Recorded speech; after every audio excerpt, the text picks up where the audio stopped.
Our differences worldwide would vanish if we were facing an alien threat from outside this world. And yet, I ask you, is not an alien force already among us? The gravest error a thinking person can make is to believe that one particular version of history is absolute fact. History is recorded by a series of observers, none of whom are impartial. RF-4 jets spotted and took photographs of a huge carving in the desert over 1,000 feet across. No tire tracks and no footprints. The Germans had a settlement on the moon, they had a settlement on Mars, and they were doing this as early as 1939. Between the age of 16 and 17 years old, I was transported to the moon, and after 20 years, I was age regressed back in time and then returned to civilian life. Extraterrestrial spacecraft have appeared over nuclear missile installations and have completely powered them down. We put together programs that went all the way out into the galaxy, not just this galaxy. According to some estimates, we cannot track $2.3 trillion in transactions. This money is going into underground military bases and secret space programs with technology far beyond what many of us could even realize. Everything we learn is designed to program our minds away from the truth. This film is the red pill that wakes you up to what's really going on in the world. And at some point, this is all going to break open.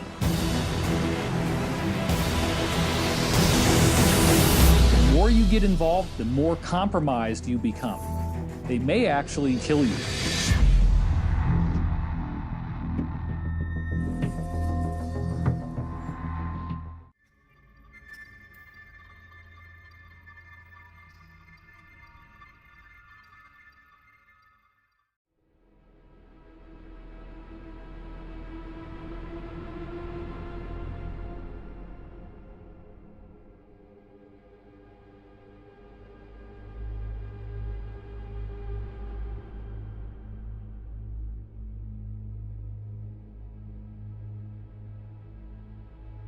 Hello, I'm Corey Good, and I'm here with Renee Armenta, the Director of Art for Above Majestic.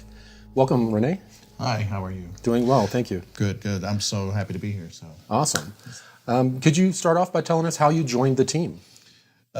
Sure. It was back in 2016, and I was looking at one of the cosmic disclosure transcripts on your website. And there was an advertisement to, hey, can somebody help out with a logo? And I submitted a few logos, and next thing I know, I was invited into a smaller private group to have discussions, and then that's where Roger and I met. Right. And yeah, in the beginning, you even started out helping us with presentations, and it turned out that you had quite a bit of experience in that and had done it for a prestigious awards ceremony. Yeah, I did do for the Oscar nominations, which is a press conference that they would hold every year, and obviously, and so I would help out with that presentation. That would be something I would craft and create for them. And as we saw more and more of your skills, we started asking you to do more and more. We started having you depict craft that I had been in or witnessed in the secret space program, and even graduated to animations from there. Mm-hmm. I mean, even just as far as PowerPoint, I think the first presentation I saw you do was just basically blue screen with white text. And I was jumping out of my skin to just like, I can help here. And so that's where our friendship with really the camaraderie with Roger and you that just began to develop. And we did our first projects in January of 2017. Actually. 2017. Yeah. So it's not that long ago. Excellent. So let's talk about some of those projects that have led up to you working on Above Majestic. Okay. So we met all together, the three of us at Conscious Life Expo 2017. In Los Angeles. Exactly. That was our first time working together.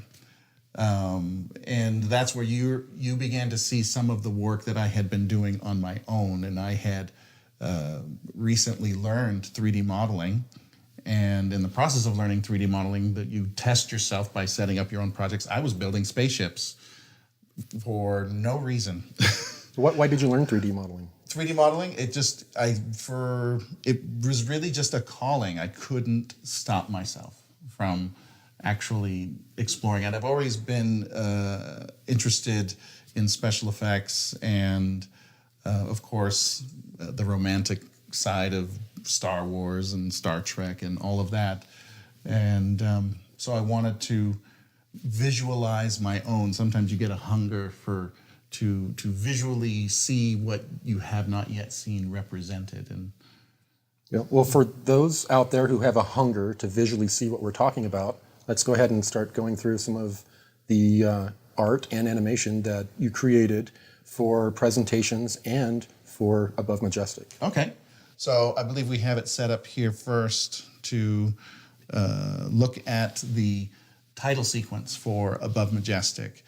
So it starts off obviously with this epic, awesome shot of UFOs flying to the moon with Nazi insignia on them. Yeah, these are basically the Haunebu craft. This was my imagining that perhaps they would be sending a whole group to supply and begin building out. So this is pre-LOC, right, in my imagining. And true enough, when they were building out the Lunar Operation Command in the late 30s, they were flying their in-craft that they had built, they being the Nazis, and were setting up small little establishments there that allowed them time to build out the larger Lunar Operation Command. You've also depicted a space station that is an actual space station that the military-industrial complex has. I just gave you some sketches and told you how it operated and what it was made out of, and you did a really good job of putting this together. It's very accurate. Yeah, thanks. This was probably our third or fourth attempt at this one, and I really enjoyed with the fuselages and the TR-3Bs there. It was really great. Awesome. And we also depicted quite a few of the transitional technologies. The Nazis and the Americans in the beginning used actual submarines and hooked up the electrogravitic technologies to them and actually flew them out of our atmosphere. Yeah, this was such a fun project to work on, to basically refit an old sub with what I envisioned as the new technology or the transitional technology here. So they're moving towards Jupiter. And again, just a nice dramatic shot. Roger requested me to do a combination flag here with them. So I did an original design of what I thought could be something somewhat neutral. Well, at the end of the title sequence, as the interstellar research vessel flies into the sun, how did you get that effect, or how did you come up with that effect? Believe it or not, some of it was just watching some tutorials on After Effects to create the sun. And then I used my 3D model and rendered that, composited that together. Roger had great direction on what he envisioned this is, and I added my own 2 cents, and we really created something sensational here. It was a great title sequence. So let's talk about the Arnold Sommerfeld. It's an interstellar research vessel that the United States Navy put into service in the 1980s, early 1980s. It is actually the craft that I served on. I was assigned to that craft for about 20 years. A lot of my missions and work took me off the craft for long periods of time, but that's where I was assigned. In the beginning, I described it as a long cylinder that was squashed, and the Marines that were assigned to the craft, as a derogatory statement, they would call it a hot dog, because on the side there were a couple little protrusions that they visualize as the buns of a hot dog. So when I first started discussing what this craft looked like, it was very difficult to help people envision it. I would draw it and sketch out, but it just never turned out right until I worked with you. And we were able to connect somehow, and with the art it's not really art, the sketches that I made, you were able to extrapolate very closely to what the vessel looks like. I'm so glad to hear that. What we're looking at here is basically the first generation drawing, and this was actually based on probably the images that showed up in Cosmic Disclosure, and that's really all that I had at the time. And I was just so excited to be working with you that I was just, this was not even requested. I think I just made this one. And that, I think that's probably what kind of caught the attention, that, what can we do with 3D as opposed to a Photoshop version? And then you began to create drawings for me. Very artistic drawings. These were great. I mean, these are so essential to the process, and I believe we did this over the phone. Or we Skyped this. We weren't even in person. Yeah, I drew them out on paper, and then I actually photographed them with my phone and sent them to you.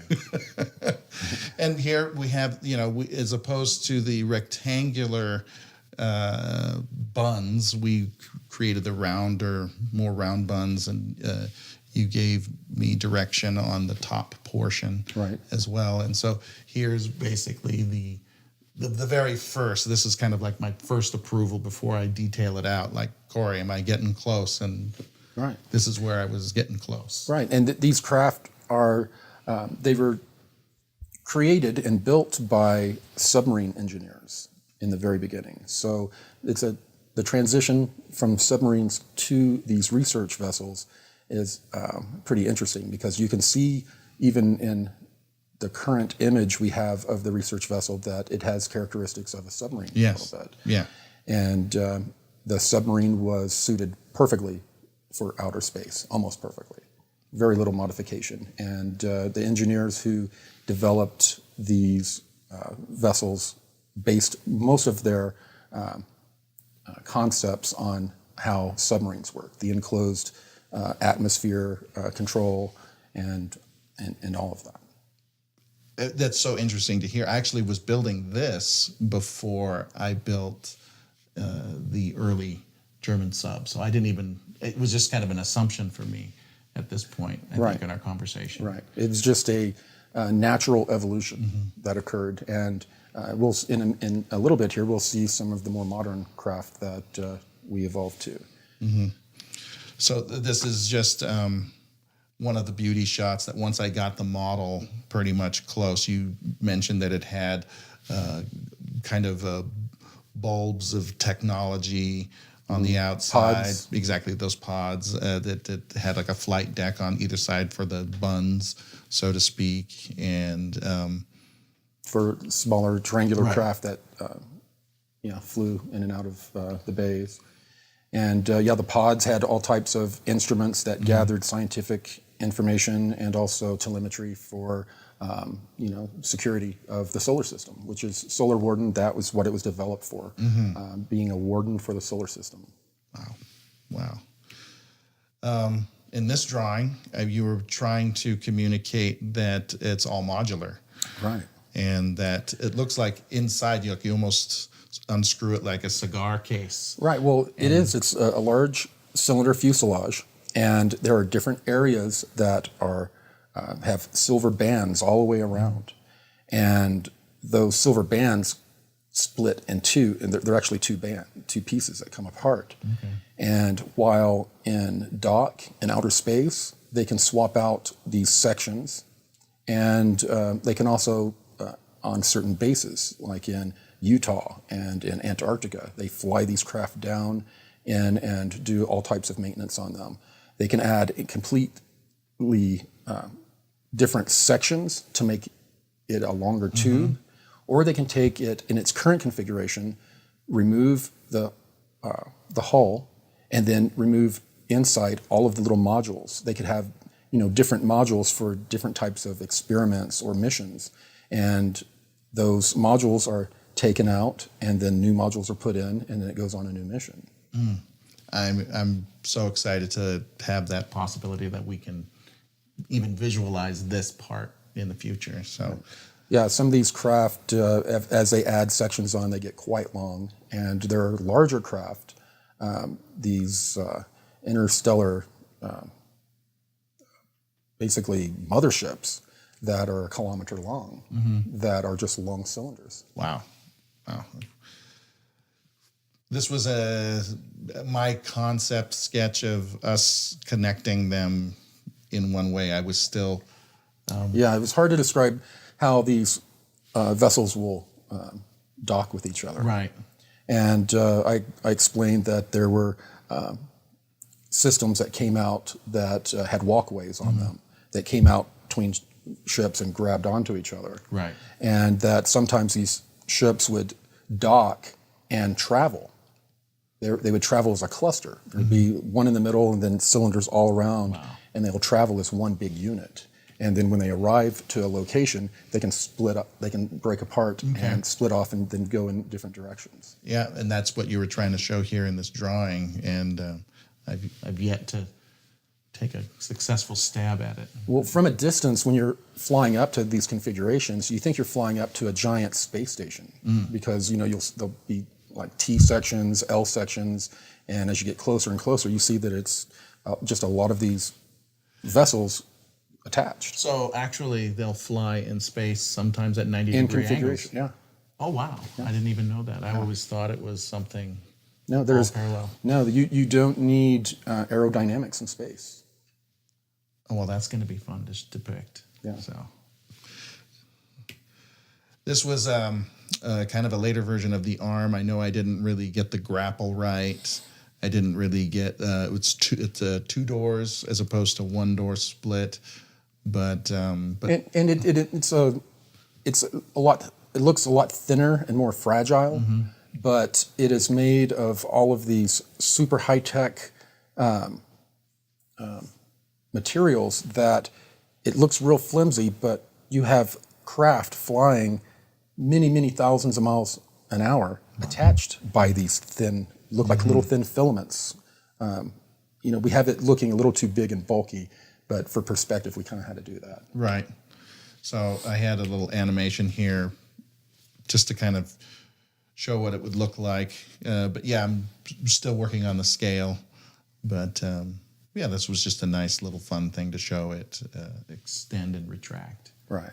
Yeah. Next, we're going to talk about the 1 kilometer long spaceships. We actually have these long cylinders, very similar to the one I served in, that are 1 kilometer long, if you can believe that. They're flown up in sections and joined together from the Earth or wherever they are built. There are a number of different shipping yards where they're built, and they are massive. They can be built as well modularly and get longer and longer, and they fly in configurations all connected together as well. Well, do you know how many people are on these big, long ones? It just depends on the configuration. If it's configured to be a long-haul freighter, very few people. It's going to be mainly, material. Okay. If it's a troop transport, then there could be thousands. If it's just on a long-haul mission and they're doing experiments of various types, it could, just be a few thousand. Here I have it depicted with to scale with an ISRV. Right. The interstellar research vessel that I served on was much smaller than when it would take it was quite a feeling and sight when you would fly alongside one of these kilometer-long craft. Wow! It just when you're cruising in at a slow speed, it takes forever, and these things are massive, and you feel like the craft you're in is pretty massive until you pull up alongside one of these. Wow. We don't get often to talk about some of this stuff, and so as you talk about it, I get excited again about what can I depict now? Right. So this is great. I love having this. And this is a depiction. This is sort of depicting the kilometer long or half kilometer mile, depending on the configuration of vessels. The interstellar research vessel, as well as some of the newer naval craft that were starting to be developed as I was leaving. And the shape and size of these craft resembled very closely to another person's designs that I would meet much later. And William Tompkins, I found out, was designing some of the very craft that I saw in outer space decades after he designed them. Wow. Just another one. I did, you know, I'm a child of the 70s, and so Battlestar Galactica was absolutely there. And so this is kind of an animation of kind of the Battlestar Galactica version, just this big, massive fleet. Armada, right? Yeah, exactly. I'm not sure if they ever flew like this. It sounds like they might have been more connected in a configuration for safety, but that was my vision of just this, like you said, an armada. Right, that's very interesting. So Oumuamua, we remember, what was it, 2018? Or was it 2017, Oumuamua? It was 2018. Oumuamua. 2017 is when we were hearing about it. Right. And it was the very strange-shaped asteroid that flew into our solar system and was noted as one of the first extra solar system objects to come in to our solar system. And it was all in the news. And during that same time period, I was contacted by Sigmund, a person involved in the Secret Space Program Alliance. And they had sent a expeditionary group out to find out what was going on, because it was traveling in a very odd way. And when they arrived, they found out that this wasn't a meteor, it was an ancient ship that was built out of stone that had been stuck in an orbit around a star not far from us for countless thousands of years. And that as celestial mechanics changed, the tug from our star on the other star caused Oumuamua to then be pulled towards our star. Wow. And then it entered our solar system and then exited back out. And if we show the animation, we'll see that the Secret Space Program flew in a shuttle that landed and docked with this object, and they sent in a crew that went and videotaped the inside, and it was amazing. And this craft was so ancient that it actually belonged to what we call the ancient builder race, a group of over 2 million years ago that disappeared from our region of space, that was a dominant force in shaping the way civilizations work together many, many millennia ago. It was a very important discovery. I mean, even when I first saw it in the news, it was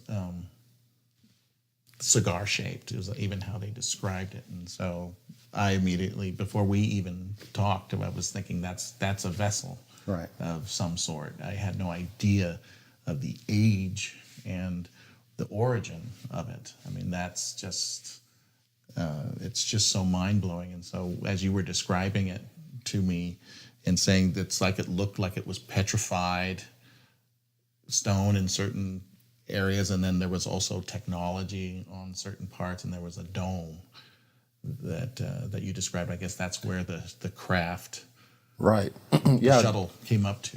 Right where this dome was, that's where the basically bridge of this vessel was. And there were all these holes where meteors had hit over God knows how long.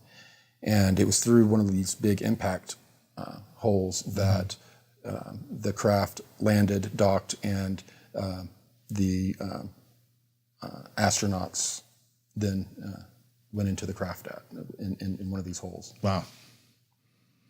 So I did an animation for you for Conscious Life Expo 2017 because I guess we were, 2018. No, that was just 2018. 2018, we just did that. Again, that was another one of those things where we showed up at the event and then we get this idea to do this. And you create it overnight. And I'm in the hotel rooms, like, okay, I don't want to say no to such an opportunity, you know. And so it was trying to get it right as well as trying to get it done in enough time to render it, because some of these take a long time to render. So we have the depiction of it here. And a friend of ours helped develop out the shuttle, correct? Yes.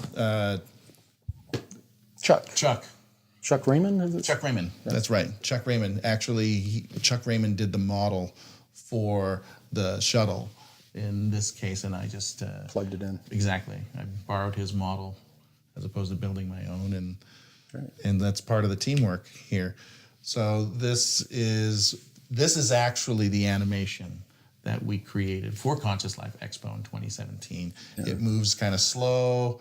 The idea here, I did multiple camera angles. You mentioned that in the footage, you saw these drone cameras capturing. Yeah, what happened is, as the craft was moving in, we're hearing, it sounded almost like NASA. You hear beep, beep, and then they're talking about how far they are away from the object they're approaching. And then a silver orb shoots out of the side of the craft, and it's a drone. And then it's a drone camera, and it took some amazing angles in video that they showed us. Yeah, so I was just trying to do this kind of multi-camera angle approach and dock to this slowly tumbling object. So that was exciting to build. Yes, it was very, very well depicted compared to what I saw as well. For Above Majestic, for the title sequence, Roger wanted me to do it. He had heard that it had passed by Mercury, and so we thought it was kind of a romantic idea. Let's do the same shuttle docking around Mercury. Not that that's where it happened, but that was what we kind of came up with as an idea here. And so slightly different camera angle. We're not switching camera angles on this one. Mercury, very interesting color. We found an interesting planet map that had this color. We thought it was beautiful. And again, just thank you, Chuck, for the use of your shuttle craft model. We talked about in the beginning, in the title sequence, the Nazis had, and the Americans later on, had retrofitted submarines with this electrogravitic technology.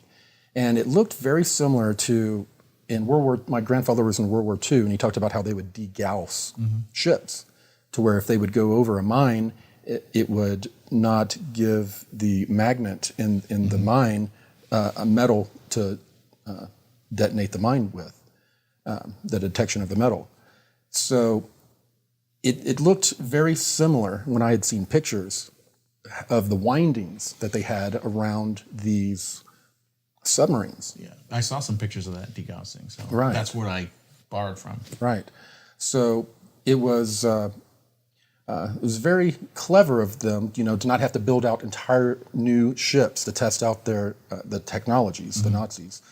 And they retrofitted the technology to these submarines, and they flew them into space and were able to do recon of the moon, Jupiter, and other places. Wow, that's amazing.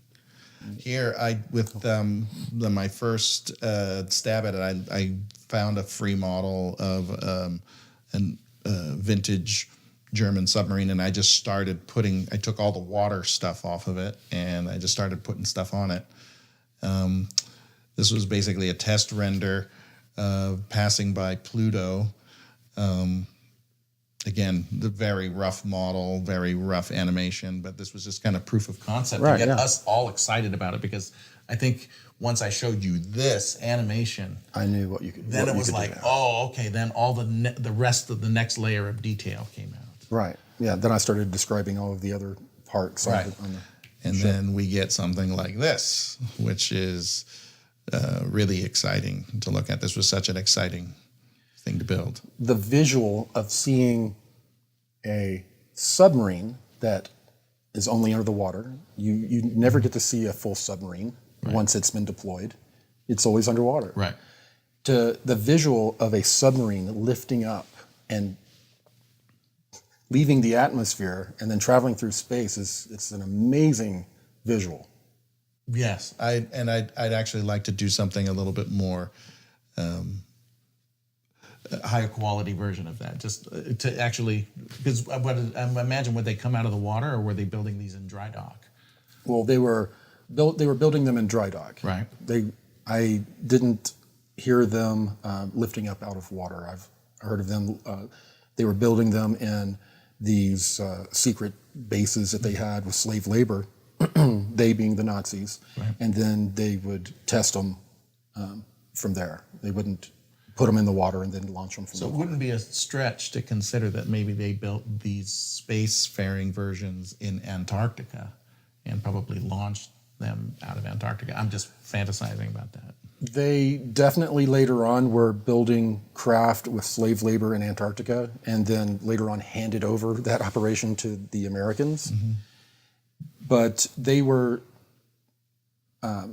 mainly building these in German and occupied territories. Okay. In Germany and occupied territories. Interesting. So I wonder if there's any sightings of these taking off in the middle of the night out of the Black Forest of Germany or something.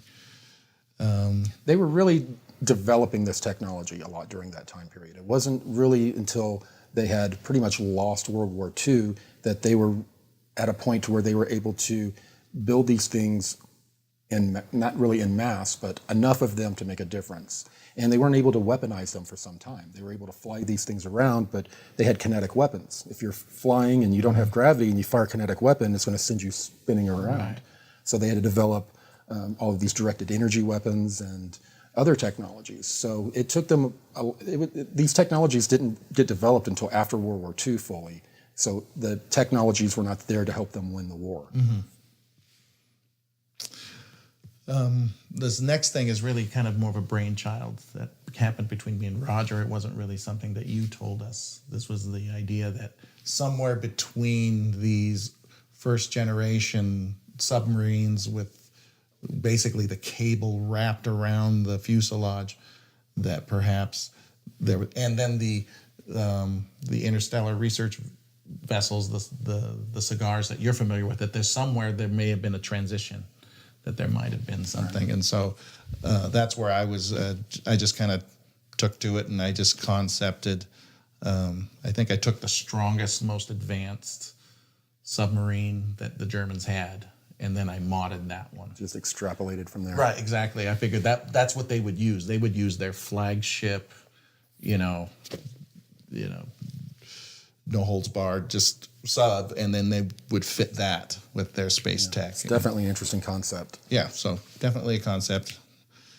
So the Germans, after they experimented with the submarines, they began to build out circular craft, the flying saucer that we have become familiar with. They had 3 different sizes. I don't recall offhand exactly the sizes. They were like 20 feet and I can't remember, like 60 or 90 feet across, and then another one that was really large. And these were used for carrying troops and materials to places like the moon when they were building out the Lunar Operation Command. Interesting thing is they call it the Hunneboo.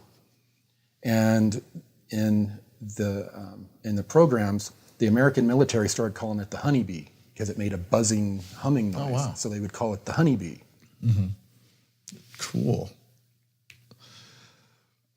These were just some concepts that I had actually based on some other stuff that I had seen on the internet, to be quite honest. Yeah, and then there were some on the internet that depicted cannons on the bottom of these craft, which I just described don't work well. Exactly. With a kinetic weapon, if you fire, when you shoot a projectile out, it's pushing back as well, so it sends the craft spinning. So these were based on an inaccurate concept, but again, for me, it's always fun to just kind of build something. I don't even know if you guys were asking for this model at this time. I think I just kind of jumped in, and so I was kind of creating really without talking to you. Yeah, you were on a roll. So I kind of created a little nest for them to hang out in, and again, this was just kind of the stills with the guns removed for the Above Majestic title sequence. And right. And to note the pods that you see on the bottom, you see 3. They have those even to this day on the Tier 3B craft that we fly. And inside are spinning, back then, I don't know what they use, but now they use a type of ceramic, treated ceramic, that is spinning within a field. And they call it a disco ball. Joking around, they would call it a disco ball. And it creates gravity nullification. And then they use conventional jet engines to propel the triangles. Okay. They were actually developing, the Nazis were actually developing out the ability to use these pods as the propulsion system, not only to nullify gravity, but to also propel. True electrogravitic propulsion. Yeah, I that explains why there's the grills on the sides of the TR-3Bs. Yes. That's for the jet propulsion. Right. The directed jet. Interesting. William Tompkins. Yeah, so we spoke earlier about William Tompkins. When I was in the programs, not only when I spent time on the smart glass pad, a device that was kind of like an iPad that connected to databases, and you connected with them mentally, the smart glass pad, and you could pull information. And for a couple of decades, I'm pulling information about Nazi spies giving reports and looking at these actual reports and hearing about the development of spacecraft by different engineering groups in America. Little did I know I would actually meet one of these people and meet a person that contributed to both the smart glass pad information and the development of space vessels for the United States. And William Tompkins was one of these people. He had started building models when I believe he was a teenager, of naval vessels when he would go out and visit with to the shipyards with his father. And they were so accurate that it caught the attention of naval intelligence. There were radar dishes that no one was supposed to know about that he had accurately depicted. And they came and after they interrogated his father for a while, they ended up bringing William into the Navy to do ship design and other work for them. Wow. We had a chance to meet Tompkins in person for the first time. I guess that was March-ish 2017. That's right. And I discovered this picture in my archive. I didn't even actually know that I had a picture of me sitting with Tompkins as he's kind of going over a few of his drawings. He brought a very select group of drawings that are pretty much publicly out there. We didn't get to see anything that the public hasn't already seen. But it was really such a great honor just to sit there and talk with him about stuff. So this is probably the most famous drawing. It is, yes. And it was so far ahead of its time, the way it was drawn with the angles to deflect radar that was back before. Really, we were talking about stealth very, very much. So this is built to be stealth. Its cross-sections are meant to deflect radar and LiDAR as well. So the design is a very apt one. It's very similar to the craft that I saw at the end of my service. Okay, so you actually saw craft somewhat like this. Yes. The ones that we kind of talked about in the previous animation were very similar and a part of the evolution, I believe, of what he had engineered. Wow. So seeing this drawing, I mean, of course, it's so inspiring and it's so angular, and you see how it must have been so far ahead of its time. This was probably a drawing from the 60s. Yeah. I'm imagining. 60s or early 70s. And I remember Tompkins, when you told him that you could do a 3D depiction of his drawing, he was like a little schoolboy. He was so excited. And I remember when you finally showed it to him, the depiction. So this was the very most rough versions of this. I'm just getting the basic shape of the craft to match the drawing. And if we look back, I'm going to go back, and we see they're almost these pyramid gem cut structures, and there's the the top part as the bridge. And so this is my imagining of what it might look like from the bridge section as you're looking over the 3D model. And then I did get some help with the texturing of this vessel from Daniel, who's done a number of drawings for Cosmic Disclosure. So he helped me texture this, and so now we have this really beautiful, amazing depiction of Tompkins' vessel. And then I decided to do kind of a fade between the drawing and the model, just to kind of see what we can see there. And so if we look at the drawing, we can actually see the arc of the planet, and we see a couple of groups of... That's a great effect. And so when we see it dissolve, it's just all of a sudden it becomes way more visually just exciting. Yes, and gives people a very good idea of what it looks like visually out there. Yes. So amazing to consider that this stuff is actually out there in service, and it's been there for quite some time. Lots of tax dollars flying around in outer space. So I think this brings us to the last craft. Yeah. The Dart craft is a craft that began picking me up by the Secret Space Program Alliance. I would be picked up and brought to meetings at the Lunar Operation Command or other places. There were a couple other craft that we haven't depicted yet, but the Dart craft is one that is really cool. It's 5-seater. It's about a little bit larger than an SUV. 2 people in front, 3 seats in back, and it's extremely fast. Now, when you first told us about this was back in, I think it was the tail end of 2016 that we were first hearing about the Dart coming into your backyard in Texas. Yes, I was describing it in a lot of my updates and reports, but people were having a hard time visualizing. And so was I. I mean, so here I was just taking some stabs. These are my I'm just getting the rough shape of it out. And, I was envisioning it on grass, again, very simplified. And this really wasn't hitting the mark. I remember every time I'd show you one of these, you'd kind of give me the, yeah, it's nice. But it wasn't really hitting the mark for you. And so I went back again. Yeah, and I sent some sketches as well. And this was my second version. And again, failing to hit the mark.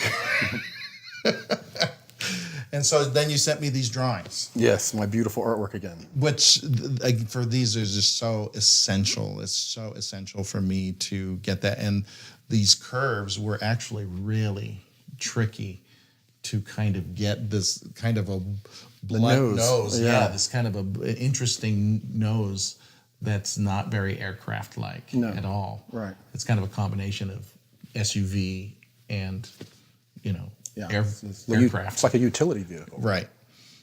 And so then we're getting closer now. Yes. This is when you started really getting I'm getting close, I'm hitting the mark. Right. And good enough to proceed. Good enough to proceed because we really wanted to animate this. We had done an animation earlier of this. That's right, for Conscious Life Expo. Exactly. And I pretty much described what it was like to fly in when I first started visiting the Lunar Operation Command at the beginning of my service in 1980. It was built in the shape of a swastika. Since then, they've gotten rid of the shape of a swastika with other buildings. But I was describing to you what it was like to fly in, and you thought it'd be a great idea to integrate the Dart with the animation of flying over the old Lunar Operation Command. Right, exactly, because I had already built that model, and so we just combined them together, and that was something that we did really fast. We did that in the hotel room. It was so intimidating sometimes, I got to tell you something, because you come up with a great idea of the visual idea, and of course I want to deliver it, but there's only so much time you can put into the modeling and the rendering of it, and we only got a couple days to get it done in addition to your presentation that we were delivering. I'm so glad that we were able to deliver that, even though it's kind of when you look at the new version, because we have a new version. Yeah, the new version was great. This was an actual incident not far from my home here in Colorado. For a meeting, I was picked up by a DART and taken to the Lunar Operation Command, and you developed this animation to help people visualize my experience.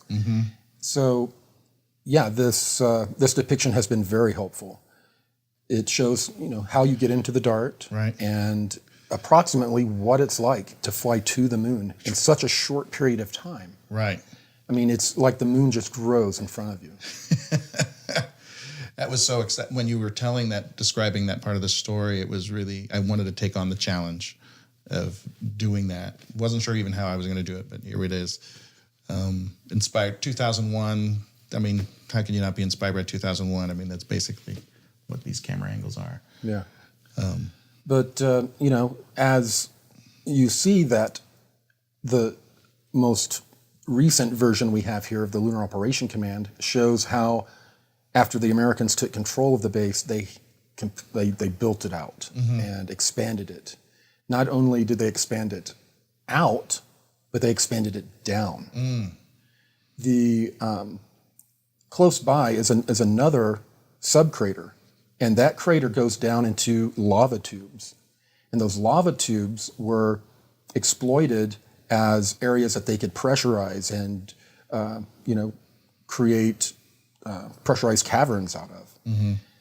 They even built this huge, I call bell-shaped structure that we see now depicted, that you would fly down into and land your craft and then attend meetings or go to a mission briefing. So these images, I had in the past been describing how it was a bell-shaped building in a lava tube, but no one could picture what I was talking about until you were able to depict this for us. Great. I'm so glad that I was hitting the mark on that one. That was, it's an exciting thing to hear described. It's quite another thing to, we went through various iterations on that too. We went through some stuff. Right, but that really communicates the feeling of what it's like to fly to the Lunar Operation Command and, dock with it and see what it's like beneath the surface. How did you get into art, and why did you become so fascinated with doing stuff in outer space? Well, it's interesting because my father was a draftsman, and he got a job at Teledyne Ryan Aerospace in San Diego. And as it turned out, we're hearing Tompkins talk about where he was having these meetings. He was probably having these meetings less than a few miles away from where my dad was actually working. And at some point, my dad got a top secret clearance. And so I actually didn't know a lot of what my father was working on. He could have been working on some of this very stuff we're talking about. Exactly. And so he was probably working on, so he worked on Surveyor. These are the things that he's told me he's worked on. He worked on Surveyor, he worked on Viking, but he also worked on Apollo, which you would think I would know that growing up. We had a poster of the moon with some poetry, and it was signed by a couple of the astronauts that went there. But as a kid, it's just in your house all the time. You don't necessarily think, but that was my father, his romantic connection to it. We had a Saturn V rocket model in the home, and just didn't think that. But then I learned much later. I was an adult by the time I learned that my dad worked in Apollo, and he showed me these tie pins that they would give only to people who worked on the programs. And so I found it really interesting that here my father worked on acknowledged space programs. And then so here I am as an adult visualizing the unacknowledged space programs. And so I've just found that there's a really kind of interesting connection there that I didn't plan. I didn't plan that arc. I went out to become a musician and a graphic designer, and visualizing unacknowledged spacecraft was not something I grew up thinking I was going to do. But well, does your father know what you're doing now? He does. He does. I think the conspiracy part aspect, of it, right? My father loves and supports whatever I'm involved in, and but he's very tight-lipped, so whatever he might know, right, is staying in, right. But so for me to have this opportunity to kind of, it is kind of a dream sometimes to live in your father's footsteps in a way. I still did my own work. I did my own thing. I didn't become an architect like my father. But to suddenly be converging into that similar place of outer space, which has always been the romantic part. And I think that that's the part of your story, Corey, that really ignited. I mean, we hear all kinds of stories of what is or what could be, and sometimes they fall flat. But there was something about the way your story resonated that not only did we have contact with extraterrestrials, humanity is already out there. And we've been out there for quite a while. There's something about that idea. It's almost like the twins separated at birth. And one twin will feel like there's another part of me out there. And then later on, they realize that there really was. And I feel like collectively, your story lets us, the ones that we kind of feel there's more to this. And then to feel like there's brothers and sisters out there. Yeah. They're separated at birth, and it's a perfect analogy. Yeah. So I think that from that consciousness part, we're connecting with that, and it's so it resonates with such truth for me, and it did from the first time I read some of your work, and I'm excited to be continuing to visualize parts of that. That's great, and it's awesome to see the correlations with your father's work and see how it may have brought you even together, and you seeing some of his points of view or kind of what his life was like during the time period. Absolutely. So Renee, I appreciate you being here talking with us today. It was great to talk about the depictions of art and animation that were in Above Majestic. We also we can tell people we're not done, are we? No, we're not done. We're going to have some follow-up documentaries coming out.